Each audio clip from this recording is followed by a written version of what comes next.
ধ্বংস হয়ে যায়। হ্যাঁ হ্যাঁ হ্যাঁ। দেখো মোরগরাজ, নিজের ভালো চাইলে আমাকে ছেড়ে দাও। আমার কিছুই করার নেই প্রকৃতি কন্যা। মোরগরাজ এই কথা বলে প্রকৃতি কন্যাকে বেঁধে রেখে সে স্থান থেকে চলে যায়। ওদিকে বেশ কয়েকদিন কেটে গেলে দক্ষিণের জঙ্গলে দেখা যায় খাদ্যের অভাব। গাছের সব ডালপালাও শুকিয়ে যায়। পাখিরা চিন্তিত হয়ে পড়ে। আমাদের জঙ্গলের এ কি অবস্থা হলো? বন্ধু টিয়ে, টিয়ে বর, কাক ভাই, কবুতর বোন, বাজ, তোমরা কি জানো কিছু? প্রকৃতি কন্যাকেও খুঁজছি কিছুদিন থেকে, সেও নেই। সে নাকি পূর্বের জঙ্গলে গিয়ে কদিন থাকবে, একথা বলেই তো গিয়েছিল। আমি পূর্বের জঙ্গলেও খুঁজে এসেছি, সেখানেও তিনি নেই। এদিকে আমার 3 ছানারা ক্ষুধার জ্বালায় কষ্ট পাচ্ছি। এভাবে না খেয়ে কতদিন বাঁচবে ওরা? আমার ছানারাও খুব কষ্টে আছে।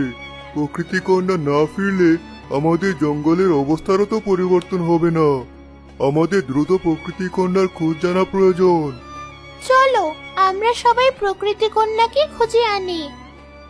আমি খুঁজতে যেতাম, কিন্তু আমার ছানারা খুব অসুস্থ।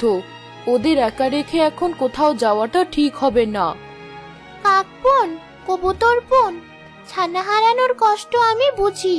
আমি তো আমার ছানাদের হারিয়েছি, তাই তোমাদের বলবো তোমরা নিজেদের ছানাকে দেখাশোনা করো। আমরা বরং গিয়ে প্রকৃতি কন্যাকে খুঁজে আনি। টুনির পরামর্শ অনুযায়ী টুনি, বাজ, টিয়ে, টিয়েবর মিলে প্রকৃতি কন্যাকে খুঁজতে লাগলো। দূর দূরান্ত পর্যন্ত তারা গেল, কিন্তু কোথাও প্রকৃতি কন্যার খোঁজ তারা পেল না। পূর্ব, উত্তর, দক্ষিণ সব দিকের জঙ্গলেই তো খুঁজলাম, কোথাও তো প্রকৃতি কন্যাকে পেলাম না। পশ্চিমের জঙ্গলটা বাকি আছে। হ্যাঁ তাই তো, চলো পশ্চিমের জঙ্গলেও একবার খুঁজে আসি।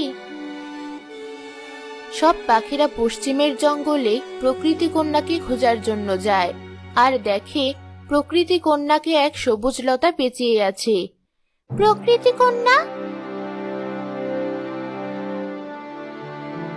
এই কি অবস্থা আপনার? আপনি এখানে কিভাবে আসলেন?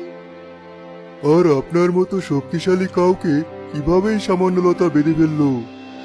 তোমরা কেউ এই লতার কাছে এসো না, এ লতা সামান্য লতা না। তখন প্রকৃতি কন্যা তার সাথে ঘটে যাওয়া সব কথা সব পাখিদের খুলে বলল। এই বদমাশ মুরগরাজের এত বড় সাহস! ও বেটা কোথায়? এবার তো ওকে আমি মেরেই ফেলবো।